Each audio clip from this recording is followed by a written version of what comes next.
Harut व Marut कौन थे, बाबुल का कुआं कहाँ है और हारूत व मारूत का जादू किस तरह का था?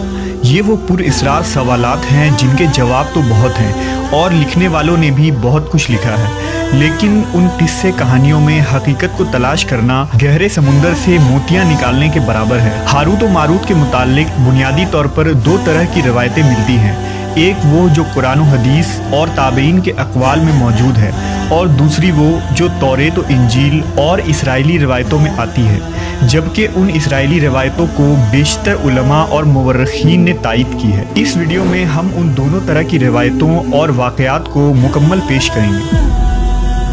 रिवायतों के मुताबिक हज़रत इदरीस अलैहिस्सलाम के ज़माने में एक मरतबा आसमान और ज़मीन के दरमियान से पर्दों को हटा दिया गया, तो फरिश्तों ने ज़मीन में आबाद इंसानों को देखकर ताज्जुब किया और बोले, या रब्बुल आलमीन, हम तो गुनाह के करीब भी नहीं जाते, जबकि ये बनी आदम गुनाहों में इतने मुब्तला हैं। अगर हम उनकी जगह होते तो कभी तेरी नाफरमानी ना करते। अल्लाह ने इरशाद फरमाया, इंसानों को गुस्सा और शहवत दी गई है, अगर ये चीज़ें तुम्हें दी जाए तो तुम भी इसी तरह गुनाह में मुलव्वस हो जाओगे। लेकिन फरिश्तों ने कहा, हम ऐसा हरगिज़ न करेंगे। लिहाजा अल्लाह के हुक्म से फरिश्तों ने अपनी जमात में से दो बेहतरीन और इताअत गुजार फरिश्तों को चुन लिया, जिनका नाम हारूत और मारूत था। अल्लाह ने उन दो फरिश्तों में इंसानी फितरत और शहवत डालकर दुनिया में भेजा। वो शहर बाबुल में दो खूबसूरत इंसान बनकर आए और काजी के काम पर मुकर्रर हो गए, जहां वो लोगों के दरमियान फैसले किया करते थे। एक दिन उनके पास एक औरत अपना मुकदमा लेकर आई और कहा कि उसका शौहर उसे बहुत परेशान करता है। हारूत व मारूत ने जब उस औरत को देखा तो वो उसकी खूबसूरती और हुस्न से मरऊब हो गए और उस पर आशिक हो गए।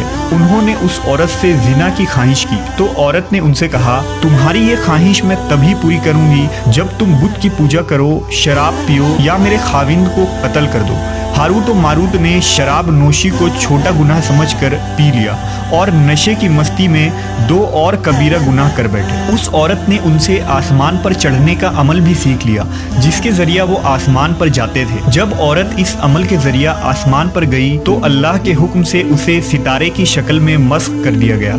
चूंकि उस औरत का नाम जोहरा था, इसलिए वो सैयारा जोहरा कहलाया, जिसे आज वीनस कहते हैं।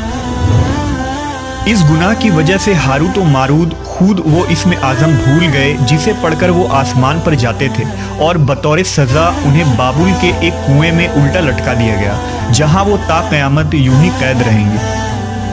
ये एक इसराइली रवायत है जिसे इमाम इब्न कसीर और फ़खरुद्दीन राज़ी जैसे मुफस्सिरीन अफसाना और मन घड़त कहानी करार देकर सख्ती से रद्द कर देते हैं। वहीं इमाम सयूती जैसे उलमा इस रिवायत को मुस्तनद मानते हैं।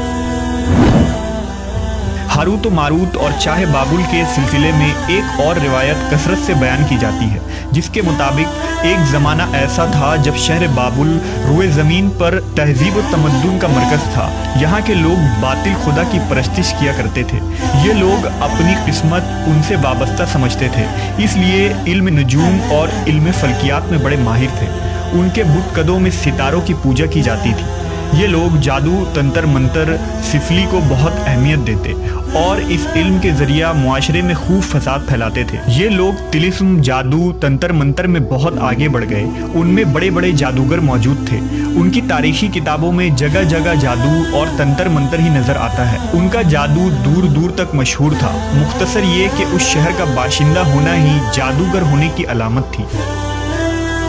जब हज़रत सुलेमान अलैहिस्सलाम की हुकूमत आई तो आपने उन लोगों को इस शिरकिया अमल से रोका और उनकी सहर और जादू की किताबों को एक जगह जमा करके अपनी अजीम कुर्सी के नीचे दफन कर दिया, ताकि इस फितना अंगेज़ इल्म का जड़ से खात्मा हो जाए। जब सुलेमान अलैहिस्सलाम की वफ़ात हुई तो शैतान ने उन किताबों को दोबारा खोद कर निकाला और लोगों से कहा कि सुलेमान पैगंबर नहीं था, बल्कि उन किताबों के ज़रिया हुकूमत किया करता था। लिहाजा हवा में उड़ना, जिन्नात पर काबू और सुलेमान अलैहिस्सलाम के गैर मामूली मुआजिज़ात दरअसल जादू और सिफली का अमल था।